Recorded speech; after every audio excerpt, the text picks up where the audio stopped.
Istoria sau epoca acestor fosile sau oase ale dinozaurilor, credeți că este o minciună? De unde știu ei cu exactitate că aceste oase aparțin acestor dinozauri de acum zeci de milioane de ani? Vreau să vă uitați cu atenție la acest video și să vă dați cu părerea. And a guide met us at the door. He said, "Hey folks, would you like me to give you a tour?" We said, "That would be great, sir."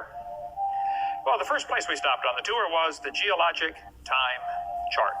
So we're standing over there, and the guide said, "Now, folks, this layer of rock right here is about 70 million years old." Oh, my daughter was 12 years old at the time. She raised her hand. She said, "Mister, how do you know that layer is 70 million years old?" He said, "Honey, that's a good question. We tell the age of the layers by what types of fossils we find in them. They're called index fossils."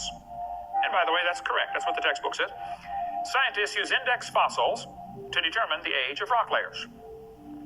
She said, "Thank you, sir."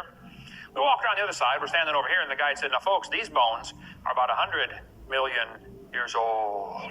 My daughter raised her hand again. She said, "Sir, how do you know those bones are 100 million years old?" He said, "Well, honey, we tell the age of the bones by which layer they came from." She said, "Sir, when we were standing over there, you told me you knew the age of the layers by the bones, and now you're telling me you know the age of the bones by the layers." She said, "Isn't that circular reasoning?" He looked at my daughter. He looked at me. I wasn't about to help him. I thought, wow, this is going to be good. I have got to hear this. He looked back at my daughter. He said, "Wow, you're right. That is circular reasoning." He said, "I never thought of that before." That fella drove 50 miles one way that night to come hear me speak in Union Center, South Dakota. The crowd swelled to 39. We set up a chair in the aisle.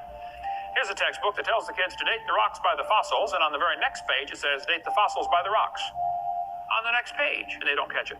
It's a lie. It's circular reasoning.